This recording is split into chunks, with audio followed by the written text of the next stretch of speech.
Stop, stop, stop. If you are bored of eating the same sauteed paneer just to hit your protein intake, this video is just for you. Here I am showing you 3 easy paneer recipes, and once you try them, you will keep coming back to them because they are ridiculously delicious. So let's start. This one is the crispy paneer bites.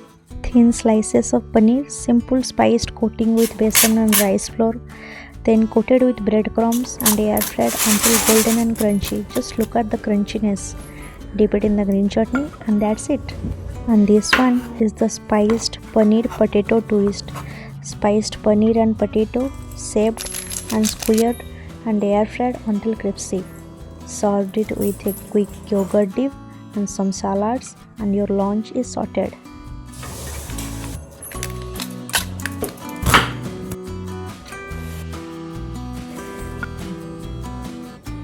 Last one is my most favorite, the wholesome grilled paneer chickpea salad. Juvenile set veggies, boiled chickpeas, mint-coriander yogurt dressings and grilled paneer right on the top. Looks like a restaurant dish but made at home. Just assemble everything and sprinkle some chili flakes, homemade spicy cashew yogurt dip and some roasted cumin seeds powder, and that's all. 3 completely different low-fat paneer recipes high in protein, so do try them and let me know.